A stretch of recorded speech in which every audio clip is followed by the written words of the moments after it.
Allora, buonasera a tutti. Cominciamo l'ultimo appuntamento del nostro ciclo Vetro-Archeologia, con il quale attraverso i secoli siamo giunti all'era moderna e contemporanea, come sentiremo questa sera dalla professoressa Rosa Chiesa. La professoressa Rosa Chiesa è architetto, si è laureata in architettura al Politecnico, è milanese anche lei, si è laureata in architettura al Politecnico di Milano e ha fatto poi il dottorato qui allo UAV a Venezia in scienze del design. Si occupa proprio in particolare del rapporto fra vetro e design, che mi pare sia anche l'oggetto delle sue lezioni, del suo impegno universitario, e ha anche una grande capacità di scavare, diciamo così, negli archivi che riguardano le diverse storie del vetro, soprattutto muranese. Ha scritto numerosi articoli in riviste, in atti di convegni, ha curato mostre diverse, sempre con oggetto il vetro, fra cui mi piace in particolare ricordare una bellissima mostra che è stata da lei curata insieme al nostro amico comune Sandro Pezzoli al Museo Bagatti Valsecchi a Milano nel 2019, direi quindi subito prima dei problemi generali dovuti alla pandemia, una bellissima mostra su Toni Zuccheri e su tutto il bestiario, soprattutto di Toni Zuccheri, che veniva ospitato in questo bellissimo spazio molto particolare di Palazzo Bagatti Valsecchi, dove era veramente molto valorizzato. La sua ultima fatica è stata la pubblicazione di una monografia sulla vetreria Carlo Moretti, quindi tutta la storia della Carlo Moretti, che è uscita per la Marsilio nel 2019, direi, sì. Che abbiamo e la cui presentazione abbiamo dovuto per forza di cose procrastinare, ma che finalmente è stata fatta proprio qui all'Ateneo a ottobre dell'anno scorso. È un libro che proprio dà conto di tutta l'attività della Carlo Moretti. Allora, a lei abbiamo affidato l'ultima tappa appunto di questo percorso di rapporto fra archeologia e vetro con il contemporaneo. Grazie Rosa. Grazie.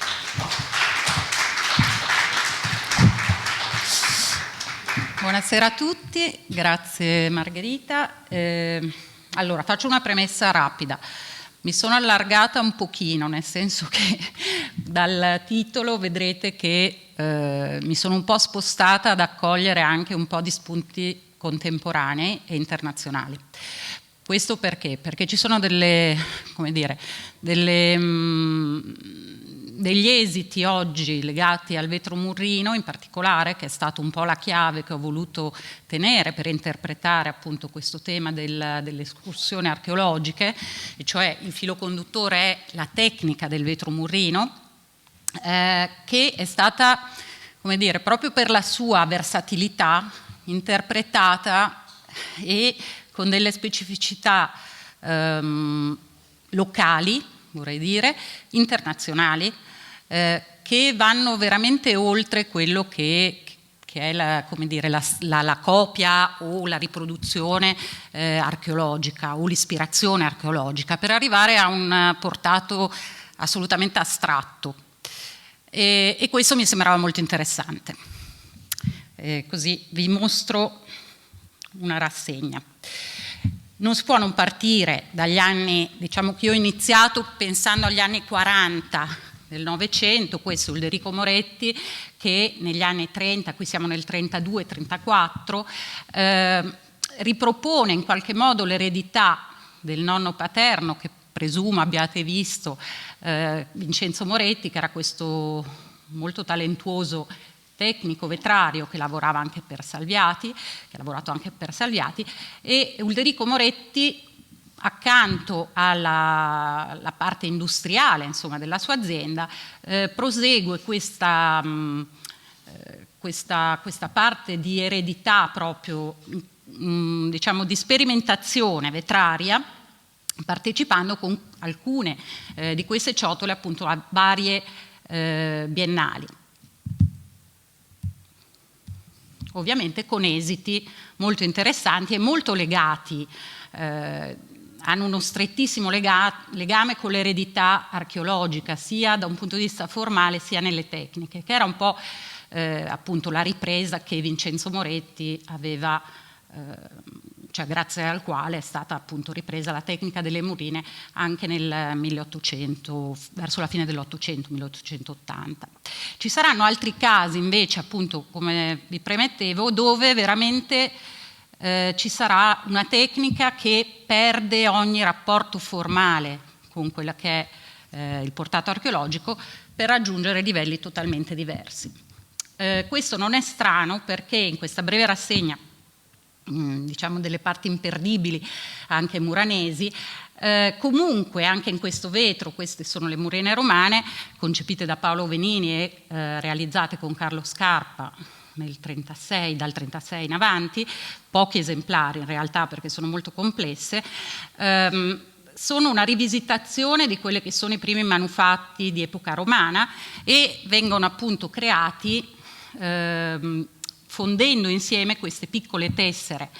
di vetro policromo attorno a quello che era un nucleo in materiale refrattario friabile di solito. E questi sono oggetti che già, pur avendo appunto una connotazione arcaica molto interessante, sono oggetti che già contengono in sé una specie di astrazione. Questo è Carlo Scarpa che appunto negli anni 40, anzi nel 1940 presenta alla Biennale, sempre con Venini, una serie di oggetti creati con queste murrine, in particolare queste sono le murrine opache e questa coppa ovalizzata ha certamente dei riferimenti che sono quelli al mondo romano, ma già qui appunto si può leggere qualcosa che va al di là di quello che è solo e meramente una riproduzione. Così pure sempre anche in questo, che è una coppa cosiddetta del serpente, appunto con queste murrine bianche, nere e corallo, in qualche modo questo decoro anche qui evoca qualcosa di più etnico, un decoro più stilizzato, ovviamente un serpente stilizzato che si attorciglia su se stesso, e già qui c'è una valorizzazione di quella che è la possibilità astratta appunto di questa tecnica, ovviamente ottenuta anche con una ricerca cromatica che lavora molto sui contrasti. Ercole Barovière, qui siamo già negli anni 60, per cui stiamo andando un po' con dei passi molto lunghi, però Ercole Barovière, questa è una tra le tantissime sperimentazioni sulle tessere, diciamo sul vetro murrino, sul vetro mosaico che Ercole Barovière fa, ed è appunto la collezione Egeo con queste ciotole, con delle tessere con la doppia cornice, infine contornate da una cornice come vedete seghettata con un margine ondulato corniola, e questa appunto è solo una delle tante esposte, anche questa durante una biennale, per dire come in realtà il mondo della tecnica del murrino prosegue assolutamente inalterato e con esiti molto già diversi già negli anni appunto 60, 40, 60 del Novecento. Questa è una delle aziende che forse ha interpretato, ce ne sono parecchie, ma una delle aziende che ha interpretato il vetro mosaico, il vetro murrino di quegli anni è certamente l'azienda Venini con Carlo Scarpa, come abbiamo visto, anche con Paolo Venini ovviamente, ma anche con il successore Ludovico de Santillana, per esempio in questa coppa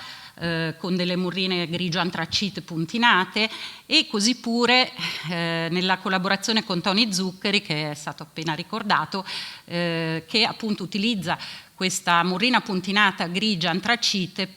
soffiata per il corpo della faraona.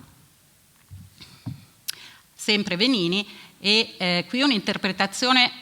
moderna, di quelle più moderna forse, perché passa attraverso una cromia molto più forte, più accesa, di quella che è appunto la tecnica poi romana, e questo è Tobia Scarpa con queste murrine che si chiamano appunto occhi. sempre Venini, e qui l'interpretazione è assolutamente astratta. Questo è un disegno del 64 di Tapio Vircala che rimane, cioè che ha una breve collaborazione con l'azienda Venini. Lui ovviamente viene dal nord, per cui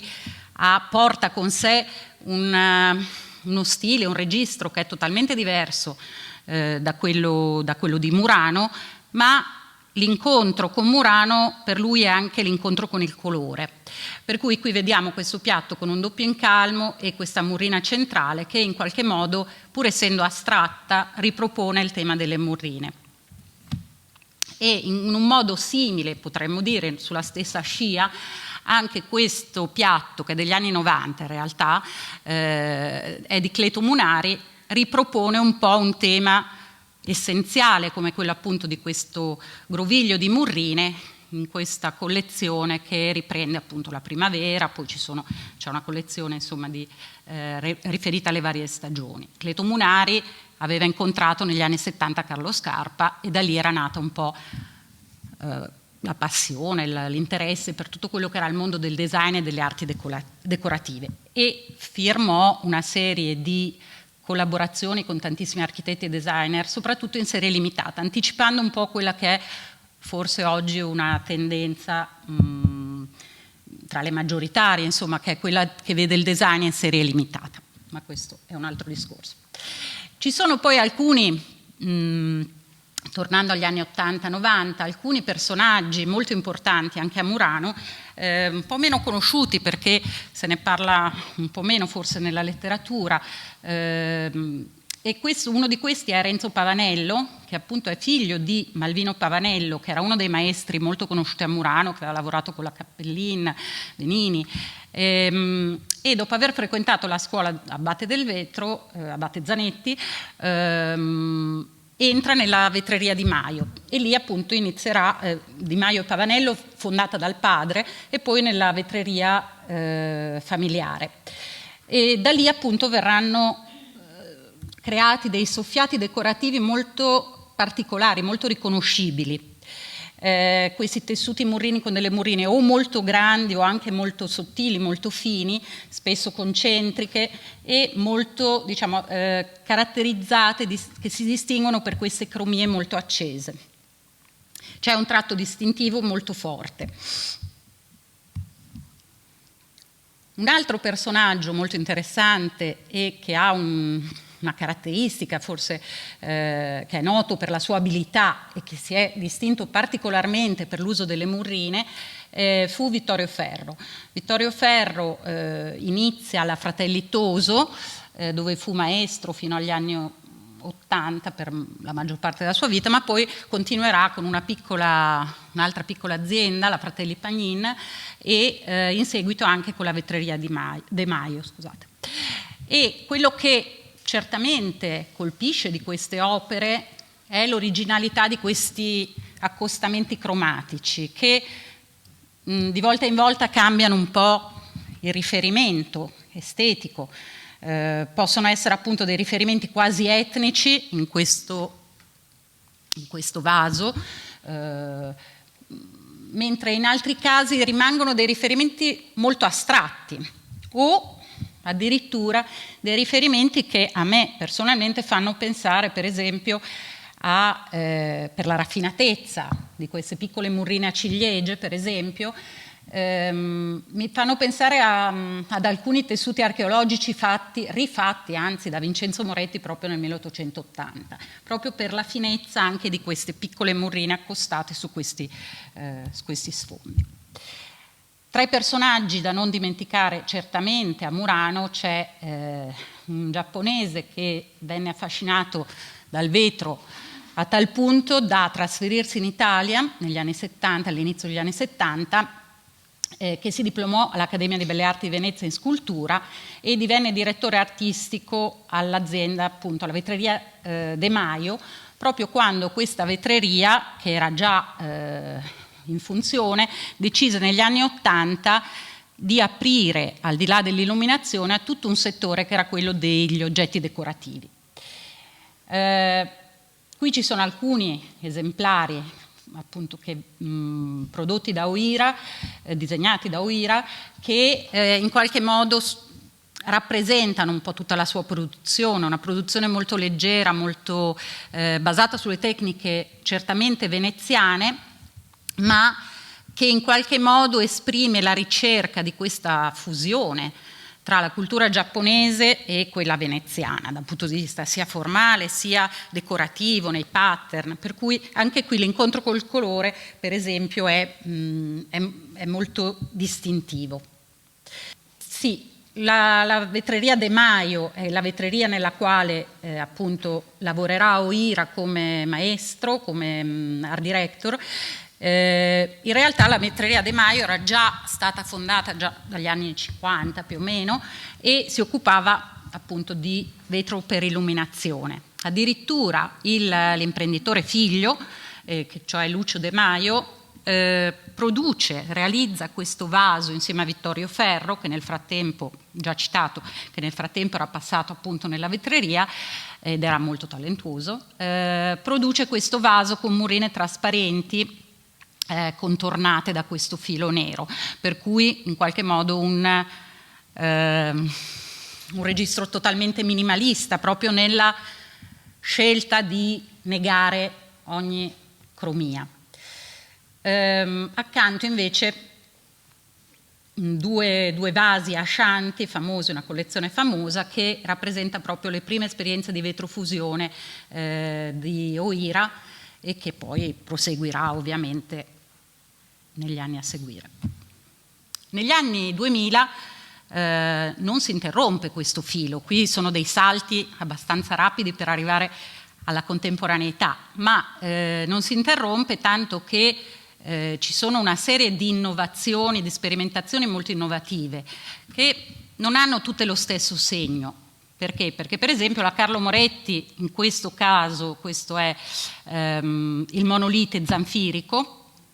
del 2001, questo rappresenta un pezzo di grande virtuosismo da un punto di vista tecnico, nel senso che è composto da 50 monoblocchi che vengono creati uno a uno e molati uno a uno per poi essere ricomposti e fusi insieme a dare la forma finale, con non poche problematiche a livello tecnico. Interno, insomma, diffusione del vetro. Accanto vedete invece questo pannello, un pannello di Marina e Susanna Sent presentato nel 2012 con il titolo Murano muoviti, e qui potremmo dire che a parte che il pannello è creato con queste murrine, cioè queste murrine ovviamente nel pannello non le vedete in movimento, ma attraverso un sistema di elettromagnetismo si muovono, le murrine si possono muovere, da qui appunto il titolo. Cosa c'è di innovativo? Beh, certamente l'idea di utilizzare le murrine in un processo cinetico di questo tipo in un'opera d'arte, per cui in questo caso al di là dell'aspetto tecnico è più un aspetto di innovazione ideativa, direi. Ancora 2018, Cleto Munari, e qui l'ho trovato interessante riprendere queste due tra le tante opere che in realtà vengono tirate normalmente in 9 pezzi, per cui piccole serie limitate, come gli oggetti artistici, perché in realtà sono degli omaggi a Carlo Scarpa, che Cleto Munari appunto aveva incontrato, e però in qualche modo mi sembra che più di tutto emerga proprio uno spirito etnico. Per cui è interessante l'interpretazione anche un po' più spostata verso altri ambiti, appunto anche del lavoro di Scarpa. Qui cambio colore, perché? Perché in realtà abbiamo lasciato un po' per ultimo Lino Tagliapietra, non certo perché sia ultimo, ma perché mi serve in questa presentazione, perché fa un po' da snodo per proseguire su quelli che fa da trade union con quelli che sono appunto gli esiti poi internazionali e contemporanei, cioè una specie di soglia tra Murano e l'esterno, o tra la tradizione e la contemporaneità. Tutti quanti conoscono la maestria di Lino Tagliapietra, che oggi è riconosciuto come uno dei maggiori artisti, interpreti, maestro delle tecniche vetrarie e anche maestro in senso didattico, nel senso che ha dato veramente il via a una serie di esplorazioni all'estero, non solo con le murrine ovviamente, con tutte le tecniche vetrarie tradizionali. Questo è un lavoro molto interessante che si chiama Florencia ed è del 2018, una serie, una collezione, adesso ne vedremo anche un'altra, realizzata attraverso questa murrina che viene realizzata appositamente, che è molto molto elaborata, insomma complicata, e sia in questo caso sia nel successivo, come vedete, le forme sono molto aperte proprio perché il tessuto murrino diventa una specie di lente, perché l'obiettivo è quello di raccogliere in qualche modo e far passare, proiettare quella che è appunto la luce sul supporto. Discorso molto diverso invece è questo, sempre abbastanza recente, 2019, con questa murrina, anch'essa abbastanza particolare, questa che vedete, ma usata in modo totalmente opposto rispetto a quella precedente, dove si privilegiava il passaggio della luce. Qui invece l'uso su un fondo praticamente opaco vuole in qualche modo accentuare quello che è l'effetto finale coloristico del pezzo. Queste sono le murrine, alcune delle murrine appunto composte e utilizzate poi per i pezzi che abbiamo appena visto, e ovviamente a titolo d'esempio vi faccio qualche esempio della immensa produzione di Lino Tagliapietra con degli esempi un po' recenti. E questo è appunto uno dei pezzi della serie Stromboli del 2017. Alcuni dei pezzi sono addirittura creati con una doppia soffiatura, come si fa diciamo per produrre il reticello con queste murrine, proprio per conferire più profondità e complessità al pezzo, oltre ovviamente a essere caratterizzata come evoca il nome, insomma, da questi colori molto vivaci, vividi. Ecco, a partire da qui vi presento invece una serie di protagonisti, sono dei protagonisti internazionali, partendo da questo artista australiano, Jill Bettison, che è tra forse i più riconosciuti, che si era laureato appunto in Australia, a Canberra, ed ha insegnato un po' in giro per il mondo, addirittura in Svizzera. Ecco, questo per dire, mi ha colpito perché poi vedremo un suo allievo, insomma, colpito dal suo stage, e da allora non ha più lasciato le murrine. È interessante perché i suoi lavori hanno un filo molto stretto con quello che è l'archeologia. E allora partiamo da lui. Questa è una referenza che ho voluto mettere io, in realtà non me l'ha indicata lui. Ecco, non ho detto che tutti questi artisti che adesso vi presento sono stati intervistati da me per questa presentazione, insomma, per capire anche quanto ci fosse di sensibilità a quella che era la parte di memoria archeologica nel loro lavoro contemporaneo. E nel suo caso c'è certamente un discorso abbastanza interessante da fare su questo tema. Questa è la tecnica del roll-up e Bettison vede per la prima volta queste tecniche appunto delle murrine da alcuni artisti americani, che sono Dante Marioni, che è un allievo poi di Tagliapietra, e da Richard Marquis. Sempre questo avviene in Australia, ad Adelaide prima e a Canberra dopo, e in realtà lui rimane affascinato da tutta la tecnica del vetro murrino per le sue possibilità grafiche, perché si rende conto che le possibilità grafiche che il vetro murrino concede sono superiori a tutte le altre tecniche, e per cui inizia a frequentare appunto questa tecnica, studiando, imparando certamente la tecnica, come abbiamo visto, da Richard Marquis e Dante Marioni e dai loro assistenti, che tra l'altro rimangono in Australia a lungo, insomma, e lui con loro. farà da assistente agli assistenti, sperimentando in fornaci, ma soprattutto studiando moltissimo, studiando la storia delle murrine, perché si appassiona. Andò al Corning e incontrò tra l'altro Lino Tagliapietra, con cui seguì un corso, ovviamente anche a Pilciak, e da lì poi iniziò insomma la sua frequentazione anche veneziana. Come tradiscono un po' queste ispirazioni di questi pezzi, che pur essendo contemporanei hanno un sapore che in qualche modo rimanda a quella che era quella prima referenza, che era invece romana, di questi mosaici romani,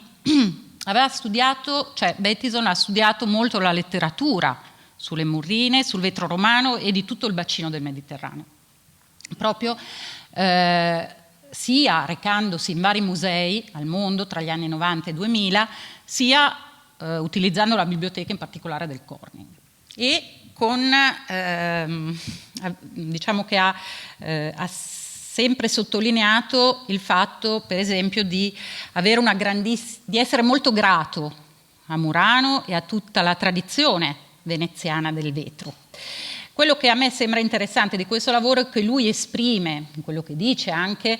una continuità con la storia. Cioè per lui dice: il vetro murrino per me rappresenta l'opportunità di esplorare la mia sensibilità artistica, ma in una continuità con le tecniche di produzione antiche. Perciò per me usare il vetro murrino significa anche omaggiare quello che è stato prima di questo lavoro. Per cui è interessante, anche se gli esiti appunto non sono riconducibili in maniera stretta, o qualcuno forse, non tutti ovviamente, però c'è sicuramente un grande lavoro e anche molto minuzioso.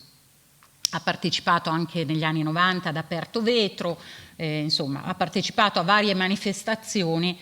ed è riconosciuto e pluripremiato proprio per questo lavoro un po' pionieristico. Dante Marioni, che abbiamo invece evocato, è un altro di questi protagonisti, un americano, figlio di un altro pioniere dello studio Glass, Paul Marioni,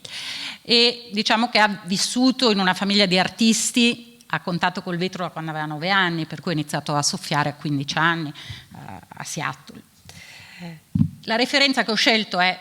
quella di Tobias Scarpa, anche se in realtà lui sostiene che i suoi pezzi non abbiano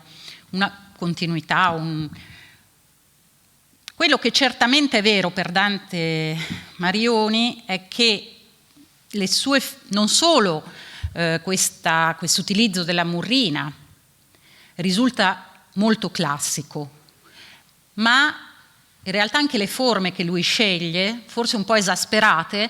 però in realtà si ispirano a modelli che possono essere ricondotti a modelli greci, etruschi, per cui ha delle forme molto classiche. Per questo motivo un po' il suo stile, per tutta una serie di motivi, il suo stile appunto viene interpretato come uno stile classico contemporaneo, potremmo dire. Ha queste forme sempre molto sinuose, ma che interpretano in maniera appunto un po' esasperata, in maniera contemporanea, quello che è il contrasto, i colori saturi e questa profondità appunto di queste lenti, di queste murrine che diventano come delle lenti. Qui ve ne ho messe una serie.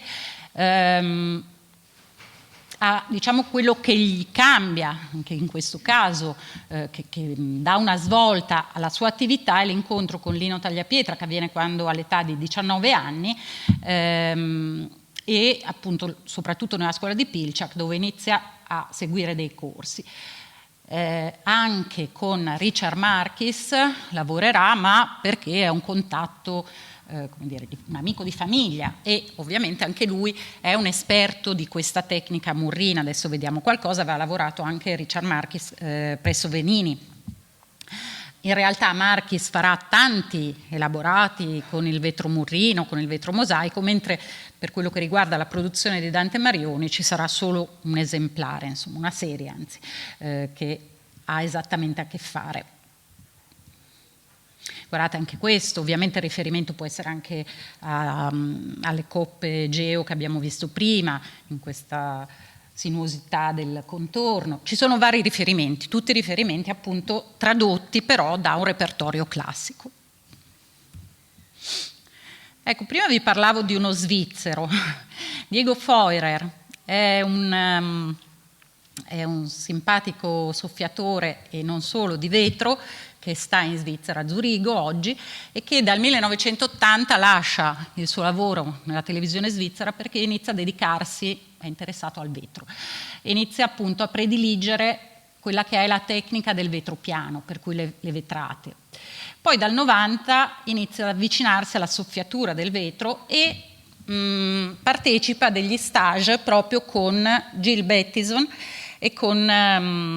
Matthew Curtis, un altro inglese. La referenza che ho scelto è Oira, questo è quello che abbiamo visto prima,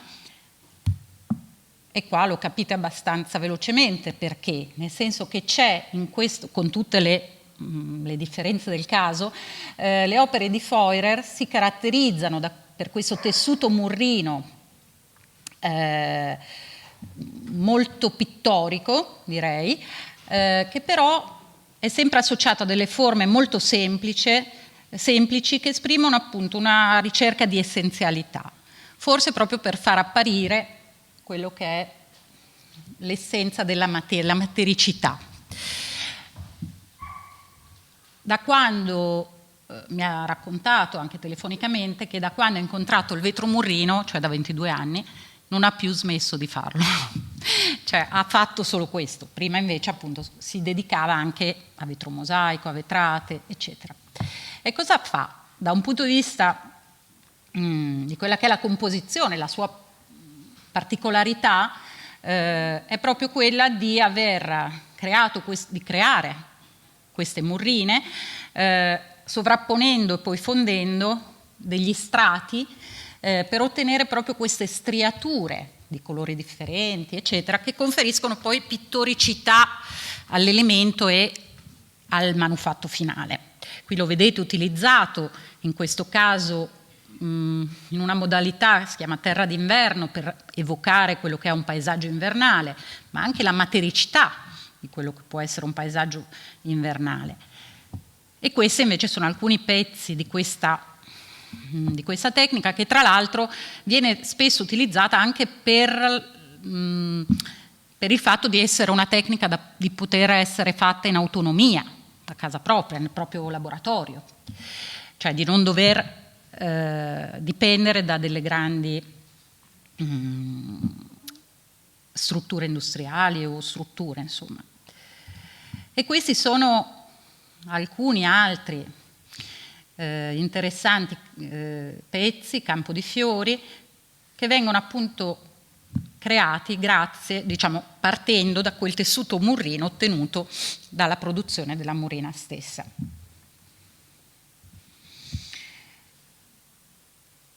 Qui in qualche modo si ferma quello che è un po' il filone classico, che così ho voluto chiamare, per aprire un altro filone che invece è un po' più pop e che è un altro degli esiti di questo vetro murrino, che insomma sembra proprio per la sua versatilità poter abbracciare un po' tutti i campi, tutte le ispirazioni. Marquis è una figura di spicco del Richard Marquis o Dick Marquis, è una figura di spicco del movimento, diciamo, dello studio glass americano, e non è noto solo per la tecnica, che è certamente straordinaria, ma anche per lo suo spirito così ironico, pop direi, per delle innovazioni audaci. E quasi tutti, forse l'anno scorso avete visto, 2 anni fa, una mostra anche qui a Venezia che appunto riportava una sua collezione interessante, e durante gli anni 50 diciamo che è stato uno dei pionieri proprio di queste sperimentazioni che vennero fatte col vetro a partire da delle sperimentazioni ceramiche in realtà, e vennero fatte appunto degli esperimenti sul vetro fuso a caldo che portarono poi appunto a a tante manifestazioni, a dire il vero, non solo americane, e forse è proprio questa la particolarità insomma di questo lavoro, che insomma contiene in sé un po', ed è anche la caratteristica dello studio Glass, il fatto di condividere le conoscenze, che è un'apertura totalmente diversa e un'attitudine totalmente diversa da quella che conosciamo essere stata, insomma, invece caratteristica, per esempio, a Venezia. E non ha nulla di industriale, perché si lavora in piccola scala, appunto a casa propria, diciamo, con il proprio fornetto. E questo appunto sono alcune dei lavori molto specifici sul vetro murrino di Richard Marquis. Queste sono alcune sue murrine, e forse questa è la più iconica. Questa è una murrina che riporta le parole della preghiera del Padre Nostro, che Marquis completò per la sua tesi di master nel 1970, e poi venne riprodotta in vari modi. Come sapete, le murrine si possono fare in grande scala per poi essere tirate, e per cui possono raggiungere veramente delle dimensioni molto molto piccole. E lui era affascinato appunto dal fatto di poter raggiungere la dimensione che stesse sulla testa di uno spillo. E questa si chiama Lord's Prayer. Qui vedete altre composizioni a partire da quelle piccole murrine che abbiamo visto prima, e lo spirito pop, dicevamo prima che Marquis lavora anche con Venini, e alla fine degli anni 60 appunto ricevette una borsa di studio e si recò a Murano. E la cosa divertente che mi è capitato appunto di leggere, perché non ho potuto avere un contatto diretto, era che Marquis disse di essere arrivato, di essere già considerato uno dei più talentuosi artisti americani soffiatori, ma quando arrivò a Murano si rese conto che la sua capacità era paragonabile circa a quella di un bambino di 10 anni. Per dire come di fatto la grande esplorazione del vetro americano ha portato degli esiti inaspettati, forse anche proprio perché non c'erano dei limiti, dei vincoli tecnici, cioè non gestivano bene la tecnica perché non avevano una lunga tradizione alle spalle. Ovviamente oggi non parliamo più di, cioè come dire, è superato anche questo punto sicuramente, però all'epoca c'era anche questo, e forse però è stato dal vincolo, questo è diventato una leva proprio per una grandissima apertura di possibilità. Sempre parlando di vetro pop, ho voluto ricordare Maria Grazia Rosin, un'artista veneta nata a Cortina, che compie le sue sperimentazioni dal 92 quasi esclusivamente con il vetro accoppiato anche a altri materiali, ma diciamo che decide in qualche modo che il vetro è un po' il materiale prediletto, e questo lo fa con uno spirito molto pop. Questa infatti è una rivisitazione in questa chiave ovviamente di un fustino dei detersivi di plastica, ovviamente in vetro, che è decorato con queste murrine. Per cui è ovvio, cioè abbastanza ovvio che qui la cifra stilistica che viene adottata è quella pop, sia nella riproduzione di un oggetto banale del quotidiano, sia ovviamente nell'uso dei colori, eccetera. Questo è un'altra opera che qui non vi ho messo, è un bicchiere con una pillola, un bicchiere trasparente di cristallo con una pillola, diciamo, che rimane attaccata al fondo, e che è stato un oggetto molto famoso che fa parte di collezioni anche molto note. Vado un po' rapida perché sono ancora indietro. Nancy Callan è un'altra artista americana molto nota, che vive a Seattle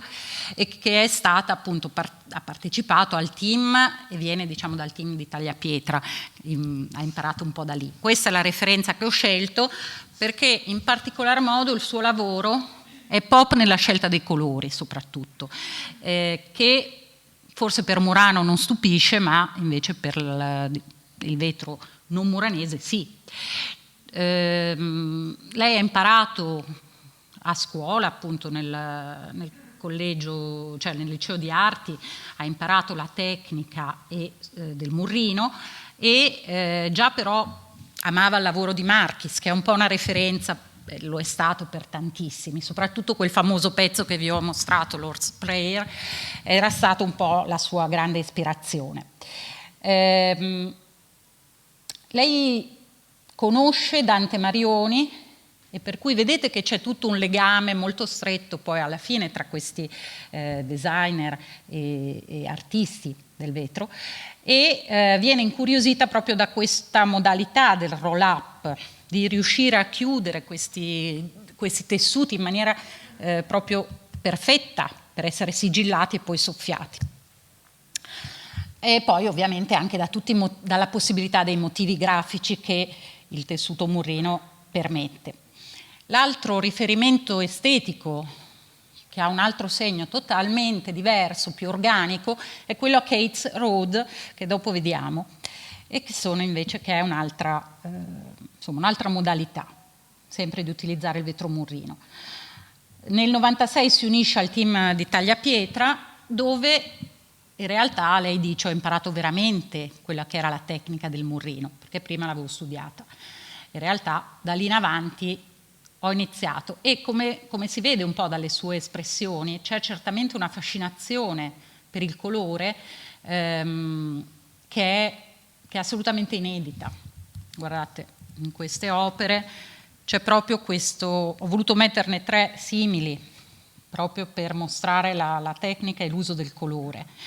C'è sicuramente tanto di Tagliapietra, perché lo ritiene, come dire, fonte di ispirazione anche per le modalità, perché nelle sue espressioni lei diceva appunto usa il vetro murrino in modo totalmente diverso da tutti gli altri, a volte organico, a volte strutturale, ma quello che a me sembrava interessante era sottolineare questo aspetto cromatico, anche perché le possibilità, quando lei viene a Murano, ciò che, come dire, la colpisce maggiormente è la possibilità di avere tanti forni con colori differenti, cioè di poter pescare colori differenti, che non è assolutamente, in America non lo era, cioè non era una cosa usuale, per cui in qualche modo forse questa fascinazione anche per la possibilità tecnica del colore poi si traduce in questi oggetti. E qua mi nego, nel senso che le sue ultime sperimentazioni sono invece un po' di altro segno, nel senso che questo è un pattern quasi bicromatico, ma anche queste sono sempre murrine e lavorano su questo effetto anche molto materico, sono come dei pannelli granulari, e appunto mi diceva che in questo momento ha cambiato un po' strada, sta lavorando su questi effetti materici, il bianco e il nero, il grigio, che sembra quasi più ceramica, in realtà ancora è vetro murrino, per cui è interessante come possa, come dire, come vedete, prendere veramente forme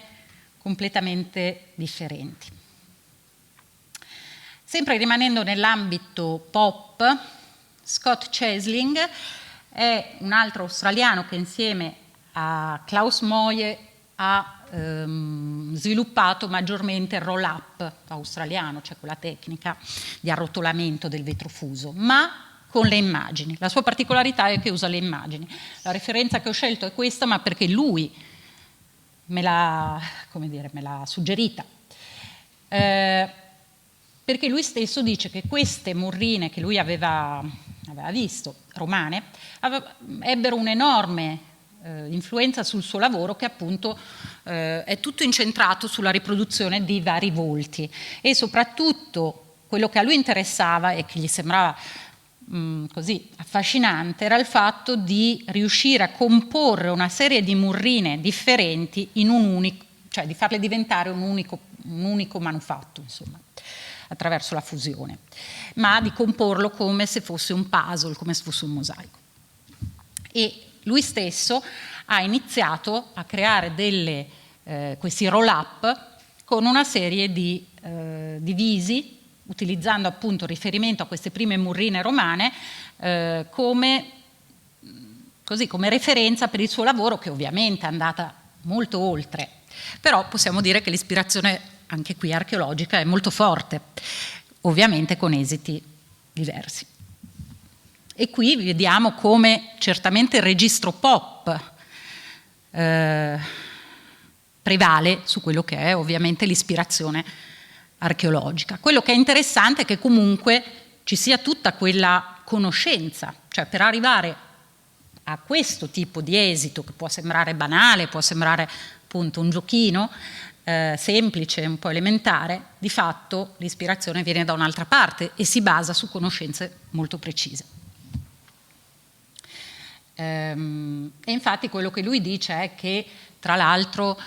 lui negli anni 90 ha iniziato in Australia, quando ancora non esistevano i tutorial su YouTube, quando ancora non c'erano, insomma, dei canali anche di divulgazione molto più efficaci forse come oggi, e per cui ovviamente era molto, cioè non è strano che tutti questi artisti in fondo si conoscano o si siano frequentati, si siano conosciuti, perché è proprio grazie a questa comunità che molti di loro hanno potuto apprendere alcune tecniche. Non tutti sono andati a Pilciak, non tutti hanno frequentato, hanno visto, conosciuto Marchis o Lino Tagliapietra, ma alcuni di loro sì, e queste informazioni circolavano proprio di bocca in bocca. Queste sono sempre murrine, e anche per lui la cosa interessante, anche se non è assolutamente evidente come in altri casi che abbiamo visto finora, è che anche lui intende la murrina come una possibilità di unire, di mettere in comunicazione, un'opportunità per parlare, diciamo, tra l'oggi e la storia, una connessione con il passato. E appunto anche questo non è evidente al primo sguardo. Io trovo che questo sia forse la parte affascinante. Così come affascinante è il lavoro di Nick Doran Adams, che inizia proprio come suo studente, insomma, in una residenza d'artista presso Scott Chesling, e si laurea in arti visive specializzandosi in vetro. Quello che è particolare di questo lavoro è un po' quest'idea, cioè Nick rimane affascinato dall'idea di poter fondere delle lastre, come gli mostra poi Scott Chesling, per creare questi volti, per creare questi visi. In realtà quello che lui vede però in questa possibilità è il digitale. Cioè vede la possibilità di ricreare un mondo digitale che in fondo non è diverso da quello che accadeva appunto nei giochi come questi che sono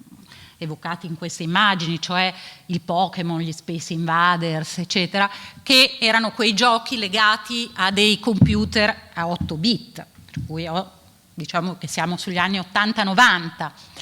E lui scopre, diventa un'ossessione per lui, tanto che appunto tutto il suo lavoro è proprio informato da questa, adesso vedete qualche immagine anche del suo processo, e questi sono un po' gli esiti finali del suo lavoro. Per cui andiamo molto lontano dai romani, arriviamo a un'interpretazione assolutamente così, contemporanea.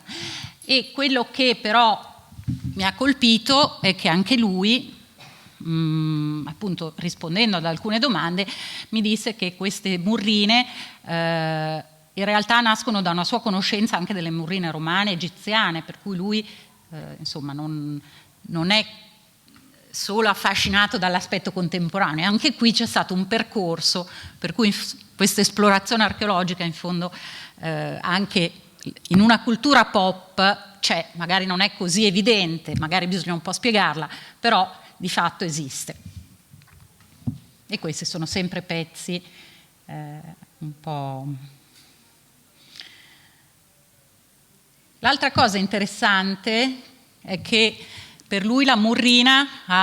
offre la possibilità, ed è forse questa la parte che a me ha colpito di più, di utilizzare appunto un linguaggio visivo molto vicino a quello,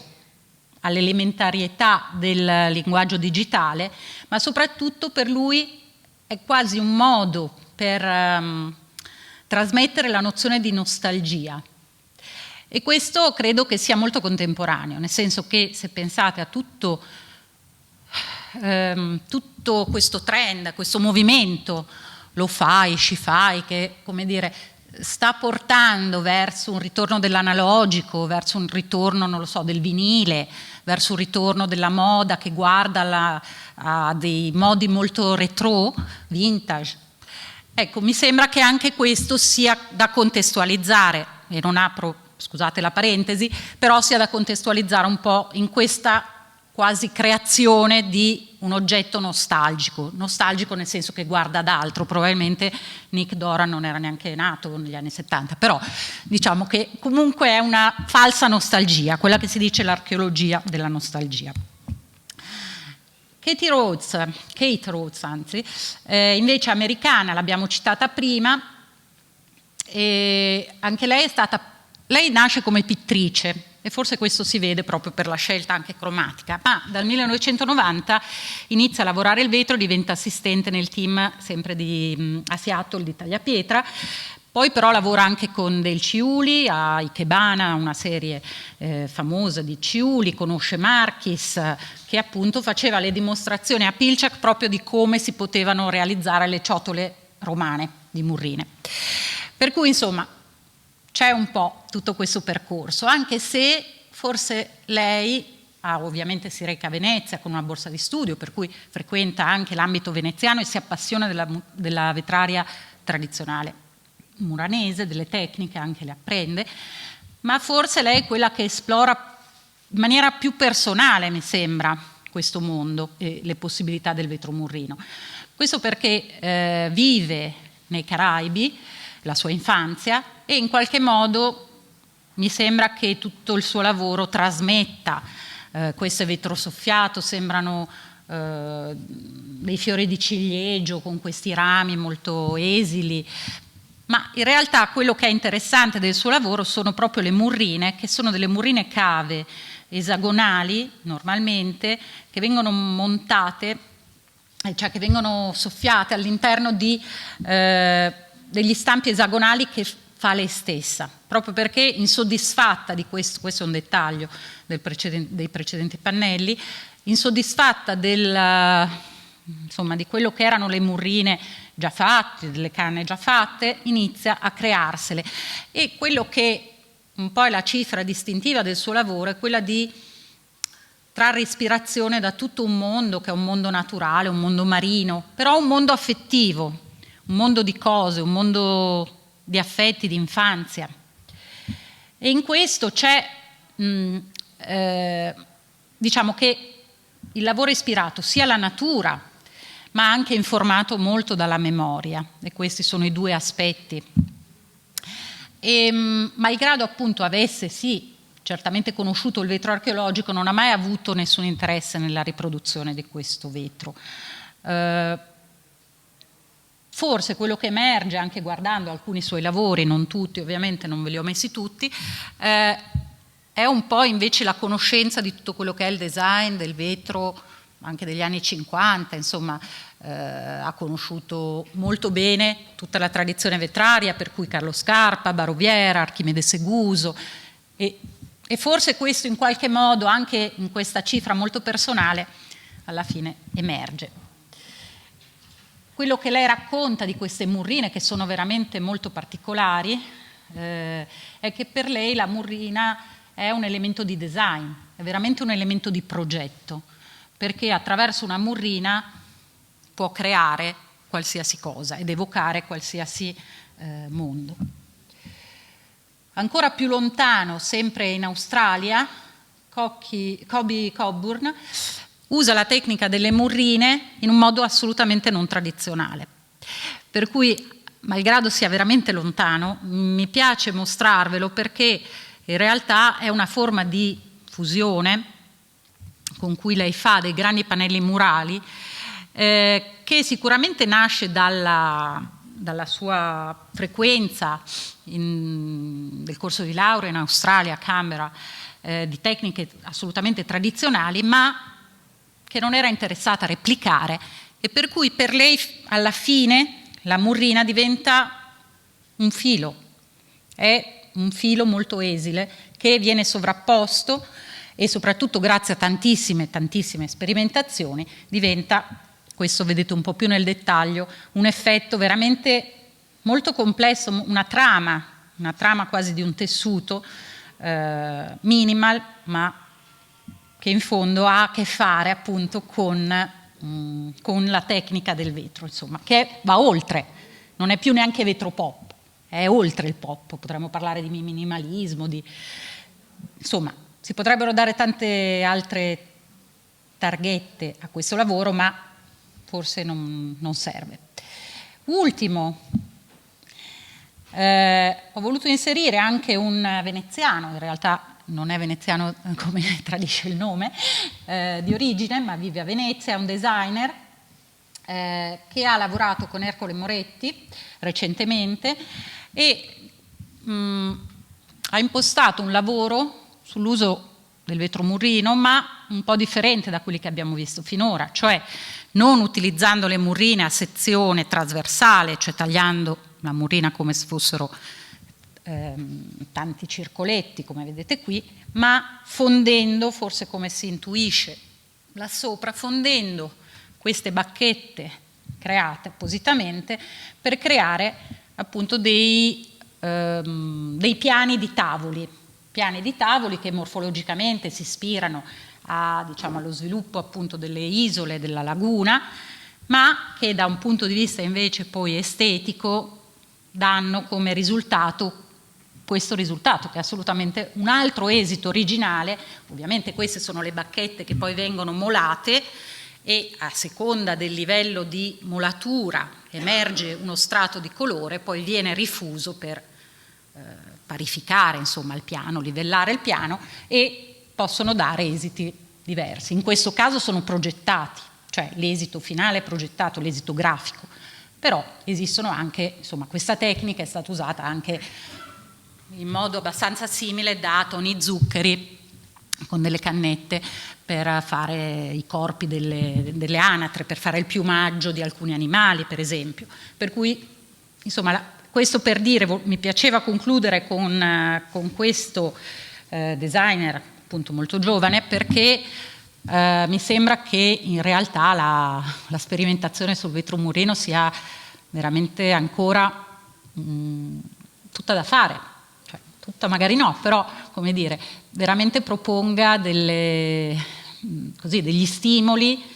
che ognuno può interpretare in maniera differente, come abbiamo visto con vari registri, con varie ispirazioni più o meno strette a quella che è la storia, ma che permette veramente una grandissima libertà formale. Questo è un po' quello che hanno un po' detto tutti i designer intervistati. E forse è quello che unisce, l'unico filo che forse unisce tutti i designer che hanno partecipato, insomma, con grande entusiasmo, tra l'altro, a questo esperimento, a questa interrogazione, è stato quello di, appunto, di intravedere nella murrina la possibilità di creare, di un progetto libero, oltre ovviamente a essere tutti accomunati dalla gratitudine rispetto e dal grande rispetto, non solo la gratitudine, per Venezia, per tutti i vetrai muranesi e insomma per la grande tradizione che è stata loro tramandata. Grazie.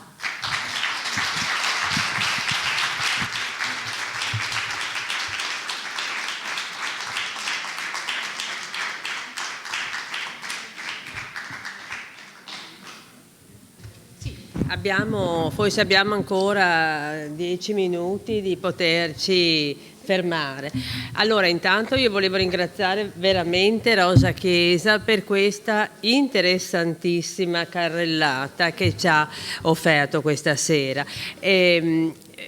Probabilmente, come posso dire, quella che in un certo senso forse ci ha colpito di più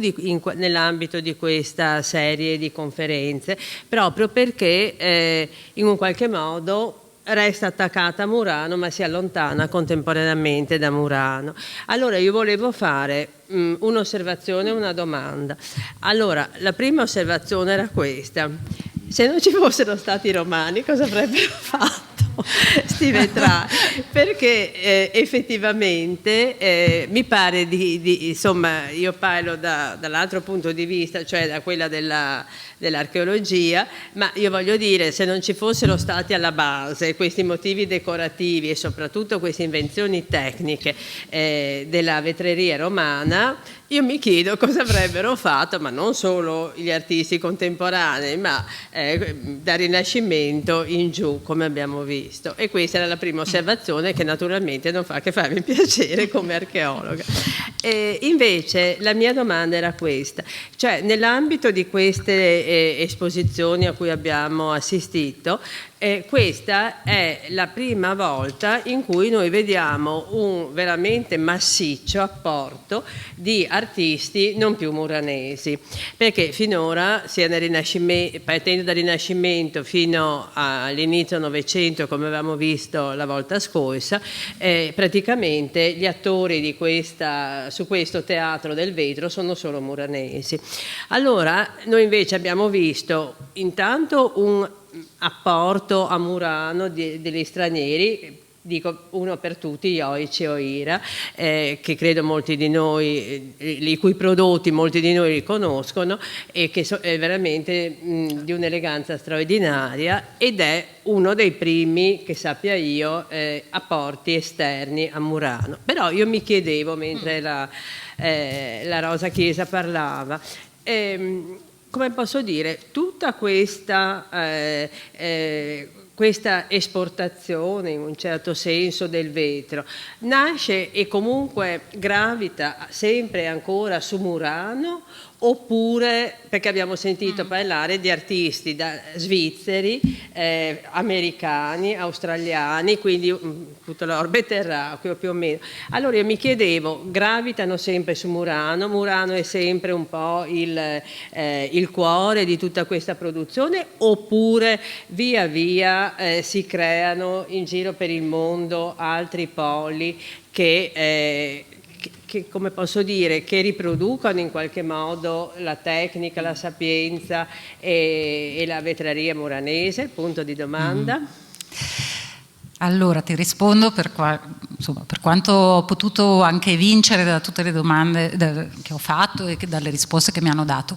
Credo che Murano sia intoccabile da questo punto di vista, rimanga comunque il perno riferimento sia ideale ma anche concreto. Cioè, ma tutti questi artisti sono venuti prima a imparare a Murano? Questo io mi chiedevo. No, molti di loro per esempio hanno imparato a Pilchak negli Stati Uniti con Lino Tagliapietra, però, per cui per loro poi la conoscenza di Murano è stata filtrata in certi casi, o anche in Australia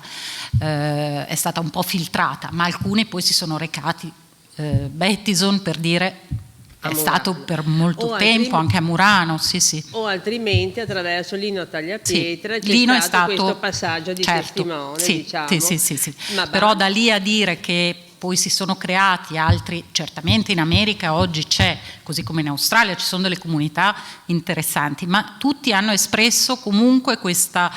non solo gratitudine ma anche questo grandissimo rispetto e questa grandissima importanza ancora oggi di Murano. Una sorta di derivazione assolutamente da Murano. Sì, non la nega nessuno, anzi. Sì. Ecco, questo io un po' lo volevo capire perché non mi era molto chiaro. Sì, diciamo questo limitatamente al vetro murrino, nel senso che la mia esplorazione è stata su questa tecnica in particolare, però sì, direi che assolutamente sì, credo che sia estendibile anche a altre Sì, e un'altra cosa tecniche. Secondo me veramente stupefacente è come artisti che provengono da continenti lontani e diversi, non mi ricordo il nome, ma questo australiano che ha fatto le murrine con le maschere teatrali romane, è una Scott cosa veramente Chesley. Stupefacente. Sì. Veramente ti fa capire quanto insomma questo rivolo culturale continui nei secoli. Ecco. E sui romani ovviamente sono d'accordo, no, nel senso che anche per l'architettura penso la stessa cosa, li abbiamo sempre trattati male, invece sono stati forse più grandi. Grazie, ecco. Posso? Sì. Mi è chiarissimo come Lino Tagliapietra si sia fisicamente spostato vicino a Seattle e lì abbia creato questa scuola Pilchuck e abbia diffuso. Ma in Australia non ho capito bene come è arrivato. In Australia molti australiani hanno frequentato la scuola di Pilchuck. Ah, quindi è sempre quello il cuore pulsante. Sì. Sempre da lì. Ho capito adesso, grazie molto. Poi si è, diciamo, forse proprio per, almeno questa però è una mia interpretazione, non so se ha dei fondamenti, in Australia c'è già una tradizione autoctona, anche di vetro, che è molto colorato, che ha delle caratteristiche anche, credo, simili per certi versi, etniche, molto più etniche, però per certi versi affini, quantomeno nel colore, nell'utilizzo del colore, con alcune sperimentazioni del vetro murrino, per cui penso che abbia avuto anche grande risonanza per questo motivo. Però, prego. Bene, allora grazie ancora. Grazie a voi.